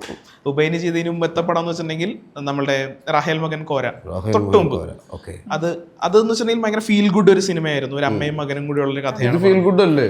ഒരു ജോണർ മാറ്റം ഉണ്ടോ ഈ സിനിമയിൽ? പണ്ട് ഈ ജോണർ അന്വേഷിക്കലുണ്ടായിരുന്നില്ല കേട്ടോ. ആക്ച്വലി സിനിമ അല്ലേ? സിനിമയിൽ എല്ലാ രസങ്ങളും വന്നു പോകും. അതിൽ കോമഡി ഉണ്ടാവും, ഇമോഷണൽ ഉണ്ടാവും, ആക്ഷൻ ഉണ്ടാവും അല്ലേ? ഇപ്പോഴാണ് എല്ലാം ഏത് ജോണർ വേണോ? ഏത് ജോണർ? ഇത് നോൺ വെജിറ്റേറിയൻ അല്ല, എന്ത് ജോണർ? അങ്ങനെ ആക്ച്വലി അത് അന്വേഷിക്കേണ്ട കാര്യമില്ല സിനിമ. പണ്ട് 20-ാം നൂറ്റാണ്ടെന്നുണ്ട് ലാലാട്ട തോക്ക് പിടിച്ച് ആ ഒരു പോസ്റ്ററിന്റെ മുകളിലാണ് നമ്മൾ എല്ലാവരും കുത്തി കയറുന്ന പടം അല്ലേ? വേറെ ഒന്നുമില്ല. അതിനിപ്പോൾ ഫാഷൻ പാരേഡാണോ എന്നറിയില്ല അല്ലേ? കാരണം ഓട്ടോയിൽ അതിന് മുന്നേ പൈലറ്റായിട്ട് വരുന്നുണ്ടല്ലോ. പക്ഷെ പൈലറ്റിന്റെ പടമാണോ അത്? അതിൻ്റെ അകത്ത് കാണിക്കുന്നുണ്ട്. അല്ല, അങ്ങനത്തെ ഒരു രംഗം ഉണ്ടല്ലോ. അപ്പൊ ഇത് എന്താണെന്നൊന്നും നമുക്ക് പറയാൻ പറ്റില്ലല്ലോ. ഈ പോസ്റ്ററിൽ 20-ാം നൂറ്റാണ്ട് കൊണ്ട് ഇങ്ങനെ തോക്ക് പിടിച്ച് കളയിൽ നമ്മളായിട്ട് കയറുക. ആ നോട്ടീസ് വരുന്നുണ്ടോ? ഇങ്ങനെ ജീപ്പിൽ ഇങ്ങനെ പുറത്ത് വിടും, 20-ാം നൂറ്റാണ്ട് നാളെ മുതൽ. മുഖം കണ്ടിട്ടുണ്ടോ പടം? മോഹൻലാലിന്റെ മുഖം കണ്ടിട്ടില്ലേ? മുഖം കണ്ടിട്ടില്ലേ? ആ കേസ് അന്വേഷണ പടം ഞാൻ പണ്ട് അങ്ങനെ കൃത്യമായിട്ട് കണ്ടിട്ടില്ലേ? മുഖം കണ്ടവര് അതൊക്കെ കേസ് അന്വേഷണ പടം നമ്പർ 1 കേസ് അന്വേഷണ പടങ്ങളാണ്. കാണേണ്ട പടങ്ങളാണ്. അതായത് ഇടിച്ചിട്ടുള്ള പോലീസ് അന്വേഷണങ്ങളല്ല അത്. കണ്ടിട്ടുണ്ടോ മുഖം? അതില് പ്രതിനായകന്മാർ ഭയങ്കര സ്ട്രോങ് ആയിരിക്കും. അവർ നമുക്ക് ആരാണെന്ന് അറിയാം, എന്താണെന്ന് അറിയാം, പക്ഷെ അവരെ പിടിക്കാൻ പറ്റില്ല. ശക്തി കൊണ്ടോ അല്ലെങ്കിൽ അവരുടെ കൂടെ നിൽക്കുന്ന കൊണ്ടല്ല. അത് കരിയിലക്കാറ്റ് പോലെ. ഇതൊന്നും ഇടിച്ച് സിനിമ ജയിക്കുക എന്ന് പറയുന്ന ഒരു പരിപാടി കുറച്ച് ഈ 1995 ശേഷമാണ് തുടങ്ങിയത്. അതിനു മുന്നേ ഇടിയുണ്ടെങ്കിലും ഇടിച്ച് സിനിമ നായകൻ ജയിക്കുക, സിനിമ അവസാനിക്കുക. അതുകൊണ്ട് നാട്ടിൽ മൊത്തം ഇടിയാണ് അല്ലേ? പക്ഷെ നാട്ടിൽ ഇടി ഉണ്ടാക്കി കഴിഞ്ഞാൽ ഇവരറിയും അല്ലേ? പിന്നെ സിനിമ കണ്ടിട്ട് പ്രേമിക്കാൻ പോയ ഒരവസ്ഥ എനിക്കറിയാം, ഇടി ഉണ്ടാക്കാൻ പോയ ഒരവസ്ഥ എനിക്കറിയാം. സിനിമയിലെ പ്രേമം 5 മിനിറ്റ് കൊണ്ട് പാട്ട് തീരും, പ്രേമപ്പാട്ട്. 2 മണിക്കൂർ കൊണ്ട് സിനിമയും തീരും. അതും കണ്ട് പ്രേമിക്കാൻ തുടങ്ങിയാൽ നമ്മൾ 5 വർഷം പോകാം. ബ്രേക്കപ്പും അതും ഇതൊക്കെ ആയിട്ട് കഴിഞ്ഞ് വരുമ്പോൾ ഒരു 6-7 വർഷം 2-3 പ്രേമം ഉണ്ടായി കഴിഞ്ഞാൽ ഒരു ആയുസ് കൊണ്ട് തീരും അല്ലേ? അതുകൊണ്ട് start Bumble, keep messaging me. അങ്ങനെ ഒരു മോട്ടിവേഷൻ പറഞ്ഞുകൊണ്ട് നമ്മൾ പതുക്കെ നമ്മളുടെ അല്ലേ സംസാരം നമ്മള് 43 വയസ്സായില്ലേ, ഇനിയിപ്പോ നമ്മൾ ഡാഡിയൊക്കെ ആവും മധുരമുള്ളൂ. അങ്ങനെ എവിടെയോ പറഞ്ഞിട്ടില്ലേ കുറച്ച് പ്രായമാകാനാണ് എനിക്ക് താല്പര്യം. അല്ല ഇനിയിപ്പോ 40-43 പറഞ്ഞതിന് ഒരു കാര്യമില്ല, ഇനി 50 കാര്യമുള്ളൂ. ഇതിപ്പോ അങ്ങോട്ടും അല്ല ഇങ്ങോട്ടും അല്ലാത്ത പോലെ മധുരം ആയില്ല എന്ന് ഉപ്പും ആയില്ല എന്ന് പറയുള്ളൂ. ഇതൊരു കൺഫ്യൂസിങ് ഫേസ് ആണെന്നല്ലേ. 50 ആയി കഴിഞ്ഞാൽ പിന്നെ കറക്റ്റ് മധുര 17 എന്ന് പറഞ്ഞ പോലെ മധുര. ചേട്ടൻ ആ 4ാം ക്ലാസ് മുതൽ സിനിമ ആഗ്രഹിക്കുന്ന കുട്ടിയെ ഒന്ന് റീവിസിറ്റ് ചെയ്യുകയാണെങ്കിൽ, അല്ല എത്രത്തോളം ഇപ്പോ സന്തുഷ്ടനാണ്? സിനിമയിൽ റോളുകൾ ചെയ്യുന്നു, സിനിമയിൽ സംസാരിക്കുന്നു. എനിക്ക് എല്ലാ ദിവസവും വർക്ക് ഉണ്ടായിരിക്കണം, എല്ലാ ദിവസവും ഷൂട്ട് ഉണ്ടായിരിക്കണം എന്ന് വിചാരിക്കുന്ന ഒരാളാണ്. വർക്ക് തരുന്നൊരു എനർജി ഉണ്ടല്ലോ. ഇന്നിപ്പോൾ എനിക്ക് ഇവിടെ സന്തോഷിക്കാനും ചില്ല് ചെയ്യാനും പറ്റുന്നത് എന്തുകൊണ്ടാണെന്ന് വെച്ച് കഴിഞ്ഞാൽ എനിക്ക് നാളെ ചെയ്യാൻ വർക്കുള്ളത് കൊണ്ടാണ്. ഈ നാളെ ഞാൻ വർക്കില്ലെങ്കിൽ ഞാനാകെ ഡൗൺ ആയി പോകും വർക്ക് ഇല്ലെങ്കിലേ. അപ്പോൾ വർക്ക് തരുന്നൊരു എനർജി ഒരിക്കലും വർക്കിന്ന് ക്യാഷ് അല്ല ഉണ്ടാവേണ്ടത്, നമുക്ക് നാളേക്ക് ചെയ്യാനുള്ള വർക്കാണ് നമ്മൾ ഈ പ്രായത്തിൽ ഉണ്ടാക്കേണ്ടത്. നമ്മൾ ക്യാഷ് ഇപ്പം ഞാൻ ചില പടങ്ങൾ നമ്മൾ ക്യാഷിൻ്റെ പേരിൽ നമ്മൾ വിടുന്ന സമയത്ത് ആ ക്യാഷ് നമുക്ക് പറഞ്ഞ കാര്യം നമുക്ക് ചോദിച്ചിങ്ങനെ വാങ്ങി കിട്ടും. അത് കിട്ടി ബാങ്കിൽ കിട്ടുന്നത് മാത്രമേ ഓർമ്മയുണ്ടാവുള്ളൂ, അത് പോണതും അറിയില്ല. പക്ഷെ ആ വർക്ക് നമുക്ക് എത്ര നാളത്തേക്ക് മുന്നോട്ട് പോകാനുള്ള പെട്രോളും ഡീസലും ആയിരിക്കും എന്ന് അറിയുമോ. അതുകൊണ്ട് എപ്പോഴും നമ്മൾ ഈ പ്രായത്തിൽ ശ്രദ്ധിക്കേണ്ടത് വർക്കാണ് നമ്മൾ മിസ്സാക്കാതെ പിടിക്കേണ്ടത്, ക്യാഷല്ല. ക്യാഷ് ഞാൻ പറയും ഓരോ കുടുംബങ്ങളിലും ഓരോ കാലഘട്ടങ്ങളിലും ഓരോരുത്തർ വഴിയാണ് വരിക. അതിനത്ര ഒരു പ്രാധാന്യം കൊടുക്കാനില്ല, അത് ചിലവാക്കാൻ വേണ്ടിയിട്ടുള്ളതാണ് ക്യാഷ്. ഇപ്പോൾ നാളെ കാശില്ലാതെ ഇരിക്കുകയും ചെയ്യും, മറ്റന്നാൾ കാശ് കിട്ടിയപ്പോൾ ചിലവാകുകയും ചെയ്യും. അല്ലെങ്കിൽ GST അടച്ച് തീരും അല്ലേ. നമ്മുടെ നാട്ടിൽ മാസാവസാനം നമ്മളേക്കും GST എടുക്കാൻ കടം വാങ്ങണ അവസ്ഥയാണ്. എന്നാലും രാജ്യസ്നേഹമല്ലേ വിചാരിച്ചിട്ട് ഇടിയുള്ള പേടിയൊന്നും ഇല്ല കേട്ടാ. അപ്പൊ എന്തായാലും ടാക്സ് അടക്കേണ്ടാന്ന് തീരുമാനിച്ചാ അല്ല ഞാൻ അങ്ങനെ സമരം ചെയ്യാൻ പറ്റുള്ളൂ. സമരം ചെയ്യണമെങ്കിൽ നികുതി അടയ്ക്കാതെ സമരം ചെയ്യണം. അങ്ങനെ ആരാ സമരം ചെയ്തിട്ടുള്ളത്? കാന്തിച്ചി. എൻ്റെ പറമ്പിലുള്ള ഉപ്പിന് ഞാൻ എന്തിനാ അവന് കരം കൊടുക്കണേ? അവിടെ നിന്ന് സ്വാതന്ത്ര്യ സമരം കത്തി. അപ്പോൾ അങ്ങ് നെഞ്ചത്തോട്ട് കിട്ടണമെങ്കിൽ എന്ത് സമരം ചെയ്യണം? ഇവിടെ ടയർ കത്തിച്ച സമരം ചെയ്തിട്ട് കാര്യമില്ല. ഞങ്ങളിനി മുതൽ നികുതി തരില്ല എന്ന് പറയാൻ ധൈര്യമുള്ള ഒരു പ്രസ്ഥാനത്തെയോ നേതാവിനെയോ ഞാൻ കണ്ടിട്ടില്ല. അതാണ് ശരിക്കുള്ള സമരം. അല്ലാതെ ഇവിടെ കിടന്ന് പെട്രോളിന് വില കുറയ്ക്കണം എന്ന് പറഞ്ഞിട്ട് വണ്ടി റോട്ടിൽ നിരത്തി ഇട്ട് ജോജുവിൻ്റെ തല കയറിയിട്ട് കാര്യമില്ല. കുറിച്ച് അതായത് ഇപ്പൊ എന്താ ഞാൻ അങ്ങനെ ഉദ്ദേശിച്ചുള്ള അഭിപ്രായം എന്താണ്? കുറിച്ചുള്ള അഭിപ്രായം ഒന്നുമില്ല. എന്തെങ്കിലും നമ്മളെ പറ്റുള്ള അപവാദം വരുമ്പോ നമ്മൾ ഏയുടെ തലയ്ക്ക് ഇടാന്നല്ലാതെ അത് വേറെ ഒന്നിനും ഉപകരിക്കില്ല. അത് സത്യമാണല്ലേ, എന്ത് പ്രശ്നം ഉണ്ടായാലും ആദ്യം അല്ലാതെ പിന്നെ മനുഷ്യന്മാർക്ക് ഒരു സ്വസ്ഥത ഇപ്പൊ എല്ലാവരുടെ ഞാൻ നോക്കുമ്പോ അമിതാഭ് ബച്ചനും സച്ചിൻ ടെണ്ടുൽക്കറും കൂടി ഇരുന്നൊരു വേറൊരാളും കൂടിയാ പേര് പറയാൻ പറ്റില്ല. എങ്ങനെ ഞാൻ ഇതൊക്കെ എപ്പോഴും ഷൂട്ട് ചെയ്തത്? മെസ്സി ഇങ്ങനെ ഇത് കൊണ്ടുപോകണു കൂലിപ്പണിക്കാരനെ പോലെ. അപ്പൊ ആദ്യം ഞാൻ അതെങ്ങനെയാ എനിക്ക് മനസ്സിലായില്ലടാ വന്ന സമയത്ത്. ഞാൻ അങ്ങനെ വീട്ടിൽ TV ഇങ്ങനെ DJ ചെയ്യുന്ന ഒരു ചിക്ക്, നല്ല ചിക്ക് DJ ചെയ്തോണ്ടിരിക്കുക. ഞാൻ അതൊക്കെ കണ്ടുകൊണ്ടിരിക്കുക. അപ്പൊ എൻ്റെ പെങ്ങളുടെ മക്കള് വന്നിട്ട് പറയാം, ഇത് ശരിക്കുള്ള പെൺകുട്ടിയല്ല ഷൈൻ ചേട്ടാന്ന്. ശരിക്കുള്ള പെൺകുട്ടിയല്ലേ? ഇതൊക്കെ കമ്പ്യൂട്ടറിൽ ഉണ്ടാക്കിയതാണ്. കമ്പ്യൂട്ടറിൽ ഉണ്ടാക്കിയ ഞാൻ നോക്കുമ്പോൾ ഒരു വ്യത്യാസമല്ല, ശരിക്കുള്ളൊരു പെൺകുട്ടി തന്നെ. അപ്പോഴാണ് എനിക്ക് ചെറുതായിട്ട് ഇത് എന്ത് പരിപാടി, ഇതൊക്കെ ആർട്ടിഫിഷ്യൽ ഇൻ്റലിജൻറ്റാ. അപ്പം ഞാൻ അടുത്തുള്ള എൻ്റെ അനിയനോട് ചോദിക്കും, ഇതെന്താ ചവിട്ടപ്പം പറയണം? അതൊക്കെ അങ്ങനെ, അതൊന്നും ശരിക്കുള്ള പെൺകുട്ടിയല്ല ചേട്ടൻ, വെറുതെ വായ നോക്കിയിരിക്കണ്ട. നല്ല പെൺകുട്ടി DJ ചെയ്തോണ്ടിരിക്കുക ഏതോ ഒരു സ്ഥലത്ത് ബാക്ക്ഗ്രൗണ്ടിൽ. കണ്ടിട്ടില്ലേ അങ്ങനത്തെ വീഡിയോസ്? മറ്റേ റീൽസും ഷോർട്സും നല്ല പെൺകുട്ടി എടുത്ത് എവിടെ കിട്ടും? ഫേസ്ബുക്കിൽ ഇൻസ്റ്റാഗ്രാമിൽ അന്വേഷിച്ചാലും കിട്ടിയ കുട്ടിയുടെ ടീച്ചർ പേരൊക്കെ നോക്കുന്നുണ്ട്. അപ്പോൾ ചെറിയ കുട്ടികളാണ് കേട്ടാ അവര്. 4ാം ക്ലാസ്സിൽ 5ാം ക്ലാസ്സിൽ 7ാം ക്ലാസ്സിൽ പഠിക്കുന്ന പിള്ളേർ വന്നിട്ട് പറയും ശരിക്കുള്ളതല്ല, വെറുതെ ഇരിക്കണ്ട. അവർക്കറിയാം നമ്മൾ വായി നോക്കിയിരിക്കുന്നതാണ്. അവർക്കൊക്കെ പുച്ഛം. അവർക്കൊക്കെ 4ാം ക്ലാസ്സിലാകുമ്പോൾ ഡേറ്റിങ് ചെയ്തില്ലെങ്കിൽ അടി. നമ്മള് ഡേറ്റിംഗ് ചെയ്താലോ അടി. ചേട്ടൻ കമ്പാനിയൻഷിപ്പിനെ പറ്റിയും റിലേഷൻഷിപ്പിനെയും പറ്റിയും ഭയങ്കര രസമായിട്ട് സംസാരിക്കുന്ന പലപ്പോഴും കേട്ടിട്ടുണ്ട്. ഇപ്പൊ ഈ പറഞ്ഞ പോലെ തന്നെ. അപ്പോ അത് എങ്ങനെയാണ് അങ്ങനെ ഒരു തിരിച്ചറിവിലേക്ക് എന്ന് പറഞ്ഞാൽ 2-3 റിലേഷൻ കഴിയുമ്പോഴേക്കും തിരിച്ചറിയും. ആദ്യം ഞാൻ ചെറുപ്പത്തിൽ എല്ലാ അമ്മമാരുടെയും വലിയമ്മമാരുടെയും ചെറിയമ്മമാരുടെയും ഒക്കെ കല്യാണം ഭയങ്കര ആഘോഷിക്കും, ബിരിയാണി കഴിക്കും, ലഡു കഴിക്കും, എന്തൊരു ആഘോഷമായിരുന്നു. ഇപ്പോഴല്ലേ എന്തൊരു ബുദ്ധിമുട്ടിലേക്കാണ് അവരെ തള്ളി വിട്ടിട്ട് നമ്മളെ എൻജോയ് ചെയ്തിരുന്നത്. ആലോചിക്കുന്നുവോ? ഇതാണ് വീട്ടിലും പറയാൻ പറ്റില്ലല്ലോ. കാരണം പെങ്ങന്മാരെ കല്യാണം കഴിച്ചു കൊടുത്തിട്ടുണ്ട്. നമ്മളെത്ര വൃത്തിയുള്ളവരാണെങ്കിലും നമ്മുടെ അളിയൻ നന്നായിരിക്കണമല്ലോ.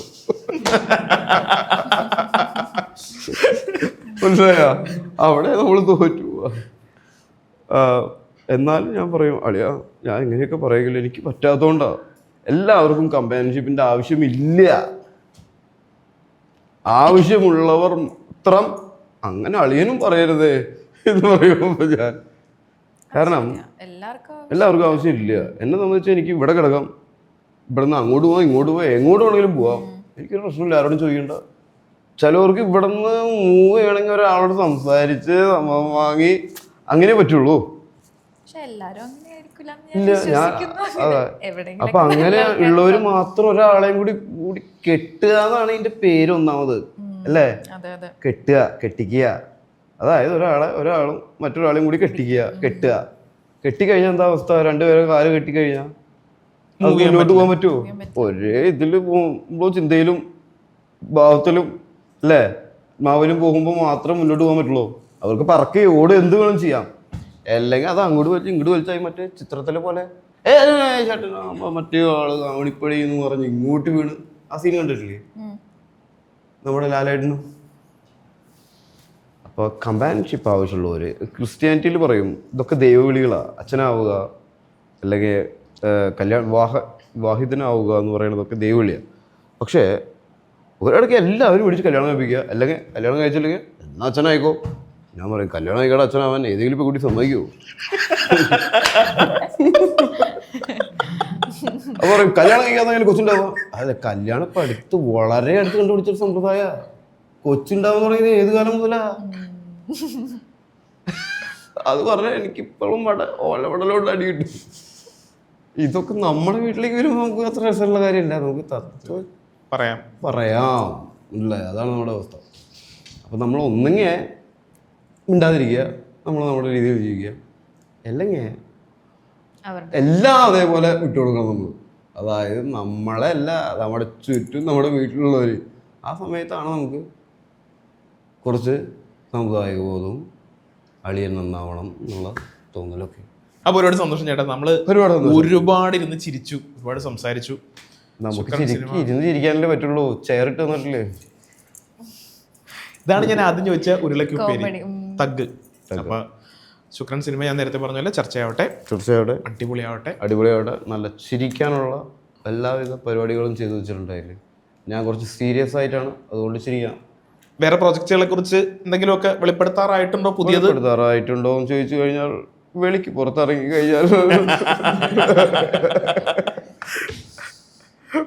കഴിഞ്ഞാൽ അറിയാന്നല്ലേ. ഓക്കെ, അപ്പൊ എന്തായാലും ഒരുപാട് സന്തോഷം.